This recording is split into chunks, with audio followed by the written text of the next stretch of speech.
donc pour faire du jardinage. C'est vraiment facile, simple et accessible. Il n'y a pas de raison pour ne pas faire de jardinage parce qu'on peut en faire dans des pots.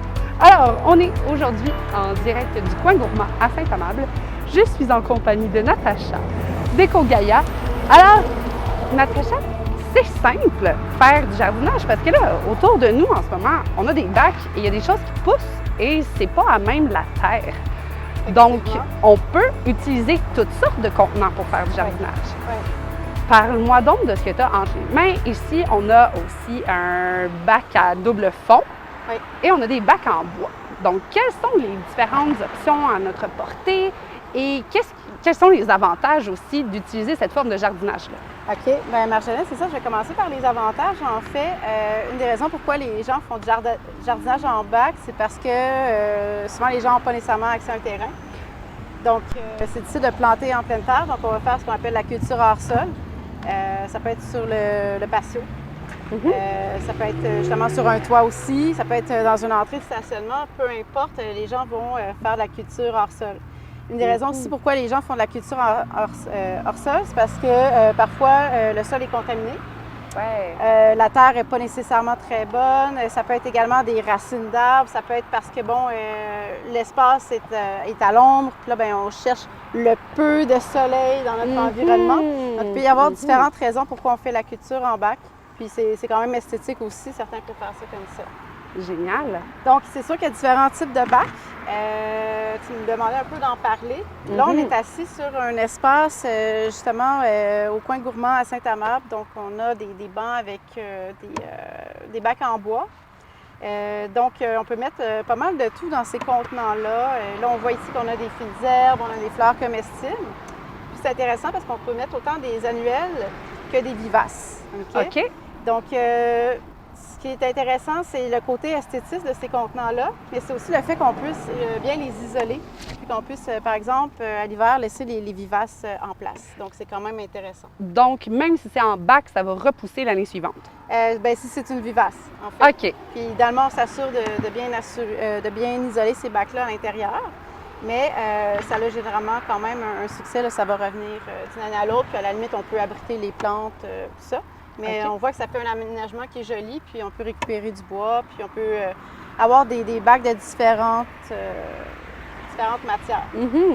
Puis sinon, on a nos bacs que souvent on va voir dans les projets d'agriculture urbaine. Donc, on a notre bac à réserve d'eau qu'on a fabriqué ensemble, toi et moi. Oui, d'ailleurs, si vous voulez apprendre comment en fabriquer un, ça se trouve dans une autre capsule, donc sur le site de la ville de Saint-Amable pour tout connaître sur la fabrication maison d'un bac à double fond. Donc, ce qui est intéressant par rapport à ce bac-là, par exemple, c'est si on n'a pas de système d'irrigation ou qu'on a des contenants à la maison qu'on veut récupérer. Donc, c'est des bacs à réserve d'eau. Bacs à double fond ont une réserve d'eau.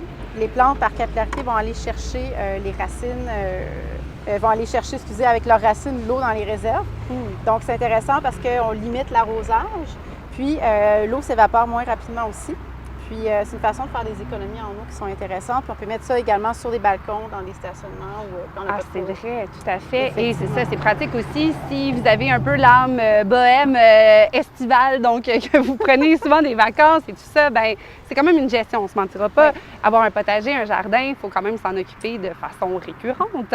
Et donc, ça nous permet en fait une certaine autonomie de la plante elle-même. Ce qui est intéressant, juste mentionner, des fois, les gens aiment moins le côté esthétique de ces contenants-là, mais on peut mettre, par exemple, des poches de grains de café, donc avec de la jute, puis des écritures dessus.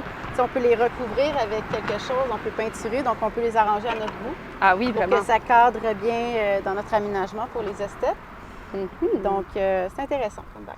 Quelle belle idée!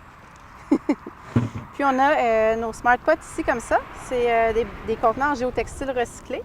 Donc, on en a vraiment de différents formats. On en a même pour se déposer sur des rambardes du balcon. On en a murales qu'on peut fixer les uns après les autres à des crochets. Puis, on en a de forme rectangulaire. Puis, ce qui est intéressant, c'est qu'on va mettre le terreau directement dedans. On peut, grâce au poignet, quand même bien déplacer les contenants. OK. Puis, on peut faire pousser pas mal n'importe quoi. Donc, c'est intéressant parce qu'on évite la spiralisation des racines. C'est intéressant aussi parce que ça sert bien comme contenant. puis ça se lave, puis ça se plie, puis c'est vraiment intéressant de les ranger là, à l'hiver. Génial. Est-ce qu'à la limite, on est en mode jardin, mais est-ce que c'est quelque chose aussi qu'on peut utiliser à l'intérieur? J'ai vu des gens qui les avaient à l'intérieur. OK. Puis c'est sûr, bien, sur les terrasses, sur les toits également. Seule chose qu'on va suggérer, c'est de ne pas les déposer directement sur le bois pour éviter que ça moisisse éventuellement. Puis on va les déposer souvent sur des palettes pour faciliter un certain drainage quand il pleut ou quand on ajoute trop d'eau. OK, parce qu'il y a une autogestion à quelque part avec ce matériau-là. Donc, quand il y a de l'excédent d'eau, ça va quand même... Oui, bien ça va s'écouler. Mais c'est sûr qu'idéalement, on va le surélever sur une palette, par exemple. Pour pas que ça reste... et que ça macère. Parfait. Puis, il faut penser, celui-là, il n'y a pas de réserve d'eau, bien évidemment. Donc, c'est sûr que c'est intéressant de penser à avoir un système d'irrigation ou de l'arroser régulièrement, de choisir un bon terreau. Je vais pouvoir en reparler. Puis c'est sûr que ça, il n'y a pas d'isolation, donc il faut quand même penser à peut-être éventuellement mettre le Smart Pot dans un autre contenant à l'abri du vent, surtout si on a des vivaces en plein hiver. Comme nous, on faisait pousser du houblon dans ce contenant-là, mais on le déposait à l'hiver dans un autre contenant un peu plus étanche pour éviter que le vent aille directement sur place, ou sinon on peut déposer ça dans une chambre froide, d'une serre, peu importe. OK. Donc c'est quand même intéressant. Génial. Puis on peut les perforer sur le côté. Puis on peut planter sur le côté des plants. Fait que, on peut vraiment avoir une espèce de boule aménagée. Wow, okay. Donc on peut planter en hauteur, on peut planter sur les côtés. Puis si je reviens par rapport à ce qu'on peut mettre dans les bacs, on peut pas mal mettre ce qu'on veut. On pourrait mettre des arbustes, ça peut être des arbres, ça peut être des fines herbes, ça peut être des plants de légumes, peu importe. Mais il faut vraiment que le contenant, comme n'importe quel contenant, soit suffisamment gros pour permettre d'intégrer les différents végétaux, pour leur permettre de bien croître, de bien pousser. Génial. Et là, petite question quiz. Tu parlais d'irrigation. Moi, j'ai déjà vu le truc de verser une bouteille d'eau à l'envers dans un pot extérieur pour permettre, si jamais on a à quitter pendant un certain temps. Est-ce que c'est une bonne idée de faire ça ou pas? Ça peut être intéressant, mais c'est sûr qu'éventuellement, ce contenant-là, il faut le remplir. Puis s'il n'y a personne pour le faire, bien... Au final, ça ne sert pas grand-chose. C'est ça. Donc peut-être que ça serait mieux d'avoir le bac à réserve d'eau. Super. Mais par contre, peut-être pour ça ici, ça peut être intéressant d'avoir un système d'irrigation automatisé, justement où on a une ligne centrale, puis où on a des spaghettis qui vont être déposés dans chacun des contenants. Puis après ça, avec une minuterie, on est en mesure de pouvoir déterminer à quel moment on veut que ça soit arrosé, sur combien de temps, la durée de l'arrosage. Donc, ça peut valoir la peine aussi. OK. Donc, il existe toutes sortes de petits gadgets aussi pour nous accompagner dans le déploiement de notre jardin en pot. Il y a une chose que je voudrais mentionner avant qu'on l'oublie, c'est le terreau. Oui. Ça peut être intéressant d'acheter un terreau urbain. Les terreaux urbains comme celui de Fafard, par exemple, je ne vais pas faire du placement de produits, mais je trouve que la formule est intéressante. Ça prouvé pour la culture biologique. Ça permet aussi d'avoir, une rétention d'eau un peu plus longue. Puis, c'est ça, on peut avoir là, vraiment des plants là, qui vont être super fournis avec ce mélange-là. Puis on a du coco, la fibre de coco qui va aider à rétention d'eau. On a de la mousse de tourbe pour aider justement au meilleur drainage. On a de la chaux, puis on a aussi notre compost pour aider à avoir un terreau de meilleure qualité, puis aussi pour que ça ne soit pas trop acide. Super. Et là, c'est bien beau avoir des pots, mais en fin de saison, qu'est-ce qu'on fait avec nos pots? Bien, c'est ça. Comme ça, ici, c'est pas trop compliqué. On fait notre nettoyage de jardin, puis on peut abriter à la limite, puis si c'est isolé, tant mieux pour nos vivaces. OK. Ça, ici, généralement, ce qu'on va faire, c'est qu'on va enlever la réserve d'eau pour éviter que le matériel s'abîme, parce qu'éventuellement, ça devient de la glace, l'eau. Donc, on va vider tout ça avant la fin de la saison. Puis, ça, ici, on peut laisser à la limite la terre dedans, puis juste le ranger, le placer au besoin.